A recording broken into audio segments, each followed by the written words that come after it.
Hi teachers, today I'm going to explain about Foundation Level 2 C7 class Hurdle Jump game. In this class, students will recall the concept of pointing an actor in a particular direction to move. And they will also use touch event block to design win and lose condition. So the goal of this class is to create a runner game wherein Codevia's knight runs to reach the gem by jumping over the obstacles. So here there are new blocks which are introduced in this class. So switch to background. This block switches to the specified background, and when background switches to, it is an event block that identifies when the background switches to the specified background. So teachers use this vocabulary while you're explaining in the class. So now quickly open the slides and start the class with a quick revision of what they have learned in the previous class, and then introduce the class narrative. So in the last class, we learned about how dragon moved continuously to reach the castle, avoiding the obstacles. So now we need to help the knight to avoid the obstacles to reach gem. So now ask the students to explore this activity and share their observations. So teachers, don't forget to send request to students for the screen share. So now here make the students to play this game and tell them to use a space bar to make the knight jump and avoid obstacles to reach the gem. So let's play this now. So whenever the stone comes, you need to press the space bar so that the knight is going up and coming down without touching the stone. So when he touches the stone, it shows you lose. So we need to avoid the stones to make him reach the gem. Okay? Yeah. So once he reaches the gem, it shows you did it. So this is what the message you're going to get. So these are all the observations you are going to make there. And then now stop this game and then also stop the students screen share and come back to the slides and ask the students, what did you observe? So here the knight moves towards the gem and a stone moves towards the left edge. And when the knight touches the stone, the game is over. And when the knight reaches the gem, it shows you win.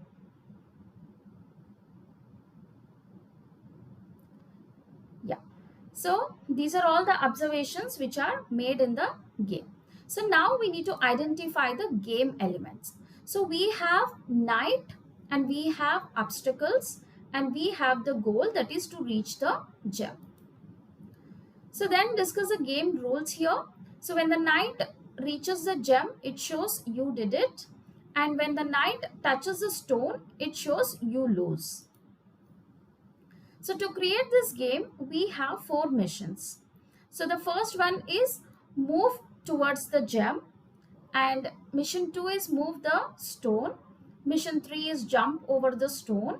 And mission 4 is win and lose conditions. So we will start with the mission 1, move towards the gem. So ask the students, when does the knight start running? So the knight starts running when the play button is pressed. So ask this question to the student, which event block will you use to make the knight start running when the play button is clicked? So it is obviously on start. So he will start running. So that is option B. Then ask the student what is the event and what is the event they're using and what is the action is happening. So event used is on start and action is move the knight towards the gem. So ask this question to the student. So identify the correct code block to make the knight move towards the gem. So that is, first you're going to animate the knight and then he will be pointing towards the right edge and then he will move it 1 pixels. So that's why it is option C. So now start with an activity there. So here we are going to make the knight to move. Okay, so on start, first we are going to show the knight sprite, and then we are going to animate him. That is, we are going to give him a run animation. So now let's play this. Can you see he's running, but he's stopping after some time.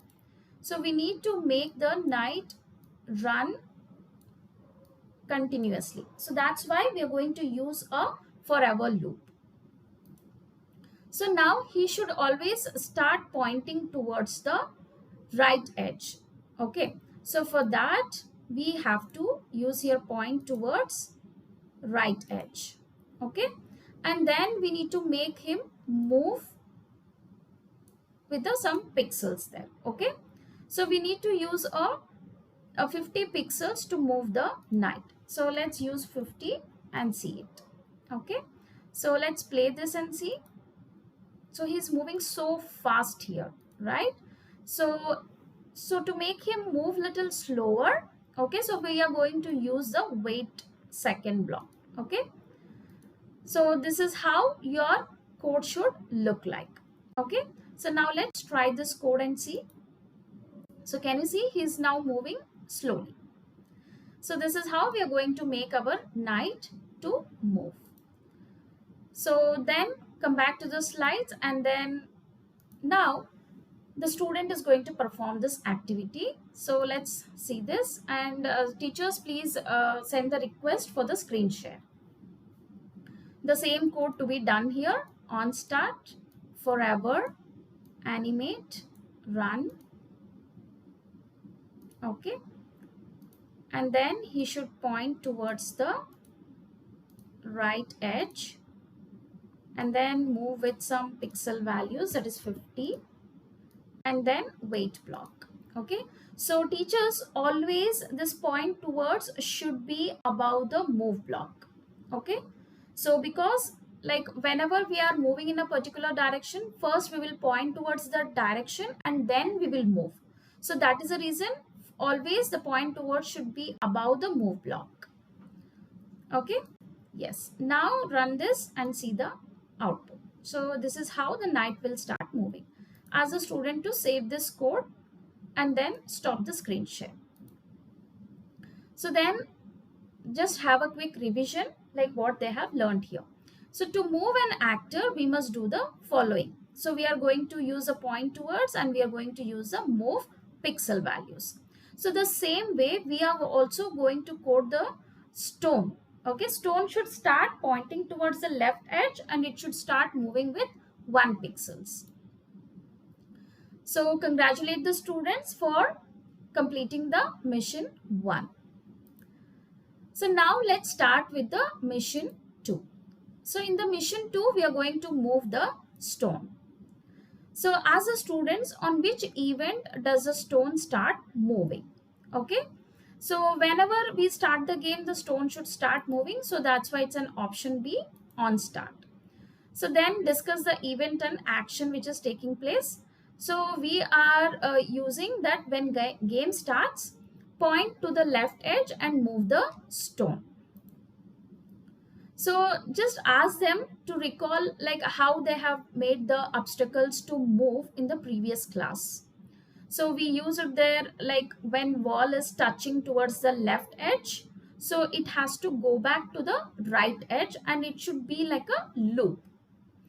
So that is how we have made it continuously, the wall moving from right edge to left edge.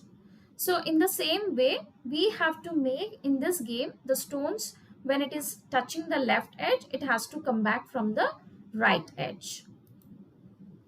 So let's start with this activity here. Okay, so in this activity, we are going to move the stone. Okay, so let's start with that.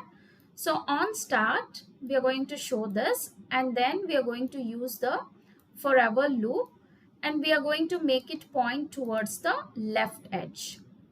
So it should continuously moving towards the left edge. So that is why we are using a forever loop. And then use the move pixels, that is we can use a 1 pixel here. So as I said, point towards should be always above the move pixels. Okay, so then whenever it is touching the left edge, so it has to go to the right edge so that it forms like a loop. So this is how your code should look like. So now let's play this and see. So see, the stone is moving towards the left edge, and when it touches the edge, it is coming back from the right edge. So stop this and ask the student to save this code and come back to the slides. And also you should stop sharing the screen. So then ask this question to the students. So which code block did we use to send the stone to the right edge? So it is go to right edge. So congratulate the student for completing the mission 2. So then we are going to start with the mission 3. So in the mission 3, we are going to make the knight jump over the stone. So what did we observe here? So like whenever the stone is coming, so the knight is jumping over the stone, right? So whenever we press the space key, the knight is going to jump over the stone here. So ask this question to the student, which event block will you use to make the knight jump? So as I said always, that is when space key pressed, he is going to jump. So that's option C. So now we need to make the knight jump. Okay. So we are going to use an event that when space key is pressed, so he needs to first point towards the top edge and move the knight, and then point towards the bottom edge and move the knight. So this is what the code we have to do. So let's see now.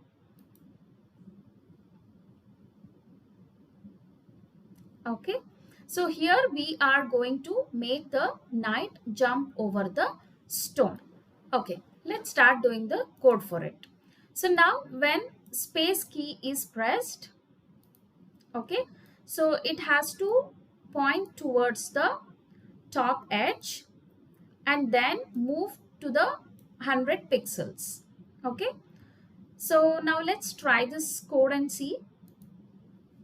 So when space key is pressed, he's going up, but still he's in the up only. So we need to get him back down. So for that, we need to again point towards the bottom edge and then move with the 200 pixels. So now let's see. So when I press the space also, he is not jumping. Why? Because he is jumping such a fast, so we are not able to see his jump on the screen. So that is the reason here we have to add a time delay block in between the two jumps. So it has to be like wait 1 second in between the top and bottom edge jumping. Okay, so let's see now. So he's going up and coming down. He's going up and coming down. So this is how we are going to make the knight jump up and down. Okay, yes. So then as a student to save this code and come back to the slides. Okay. So this is how we are going to make the knight jump up and down whenever we are pressing the space key. Okay. So now make the revision of what code we have done for jumping the knight. So whenever the space key is pressed, we are making him to point towards top edge and move 200 pixels, and then we are making him point towards bottom edge and move 200 pixels. But it was very fast and we could not see the jump. So that's why we are going to add a wait seconds block in between the two jumps. So then ask the student to create the same activity and make the knight to jump. So when space key pressed and point towards the top edge, move towards the 200 pixels and then point towards the bottom edge and move with the 200 pixels and then use the delay block in between the two jumps. So then run the code. So this is how he's going to move up and down. So ask the student to save the code and come back to the slides, and you can stop sharing the screen. So congratulate the students for completing the mission 3. So now here discuss what they have learned and ask this question to the student. Find the missing code block that will make the knight jump. So here between the two jumps we are using a delay block, so that is option A, wait 1 second block. So then we are going to start with the mission 4. So in the mission 4 we have to do the win and lose condition. So when does the player lose the game? So when knight touches the stone, it is going to lose the game. Okay, so discuss here about the event and action of the lose condition. So when knight touches the stone, it changes the background to the lose screen. So whenever the knight wins the game, so that is nothing but he is reaching the gem. Okay, so discuss about the event and action. So when the knight touches the gem, so action is it will change the background to win screen. So the background changes when the game is won or lost, but the action remains on the screen. So for that reason, we need to hide all the actors once it shows you lose or you win. So let's use the same code in all the 3 actors coding area. That is when background switches win, hide. So that is we need to do it for the 3 different actors what we are using. So that is for the stone, for the knight, and for the gem. So start with the activity now. Then send the request for the students to share screen. Now, so here we are going to make a win and lose condition. So when false occurs, that is when touching the stone. Okay, so here, or you can even make the win condition and lose condition. Okay, so here let's start doing with this lose condition. So it switches background to lose. Okay, and then so this is what we are going to do here. Okay, so the same thing we can do it for win also. Okay, and when background switches to lose, okay, we need to hide this actor. Okay, so when we hide this actor, the knight will be hidden. Now let's make for win condition also. So you can just copy this and paste it, and you can make it for when touching the gem, it has to switch the background to win. And also you need to copy paste this and make it as when the background switches to win, hide the actor. Okay, so now we need to hide the actors. Even this code should be done for stone and gem. So just drag this and put it in the stone. Yeah, so and here also in the gem also you need to drag and drop this code. Yeah, so this is how the code will be taken. Okay, so now this is a complete code which should be done there. So now let's play this and see. Yes.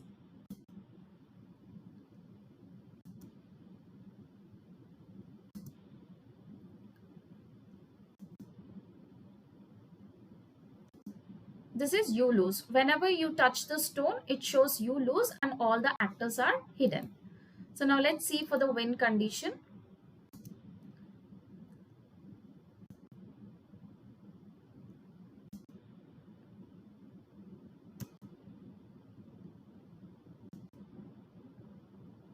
Okay, so it shows you lose. So whenever it reaches to the gem, it is showing you did it. Okay, so ask the students to save this and come back to the slides, and you can stop sharing the screen. So here the mission 4 is completed. So congratulate the students for the same. So also congratulate them for building this hurdle jump game. And then discuss the project with the students. So they have to code a frog jump game. So whenever the flower is coming over, so the frog has to jump over the flower.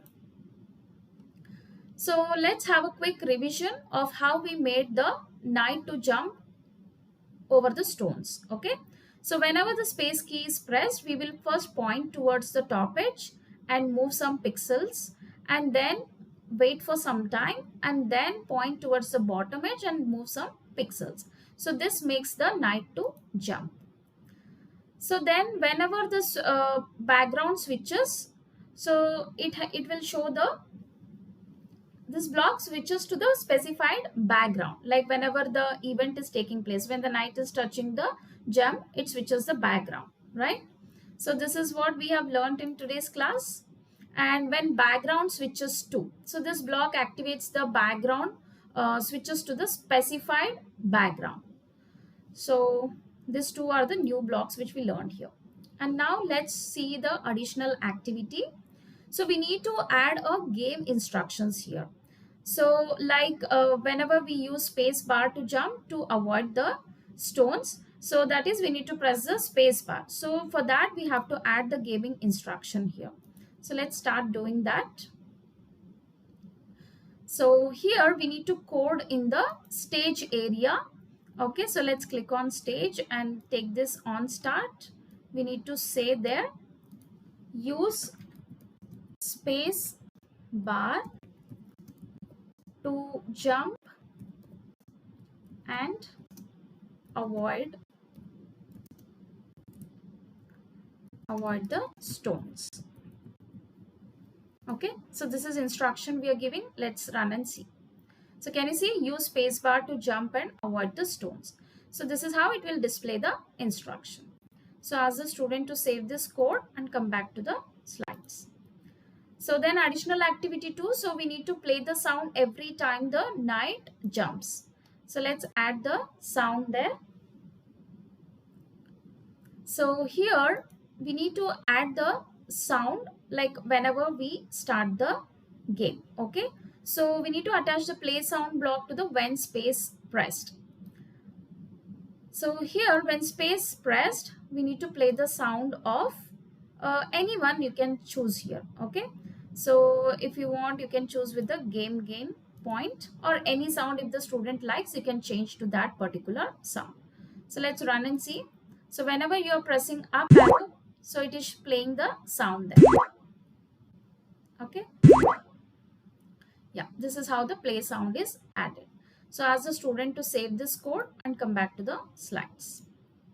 So then discuss in the next class, they are going to create a circular pong game. So where the gem should be kept inside the shield by using the paddle. So just create an excitement for the next class so that students are very much interested for the next class. So that's all about this class, teachers. So before going to the class, please thoroughly practice the activities so that you'll be confident enough to deliver it to your students. All the best, teachers. Thank you.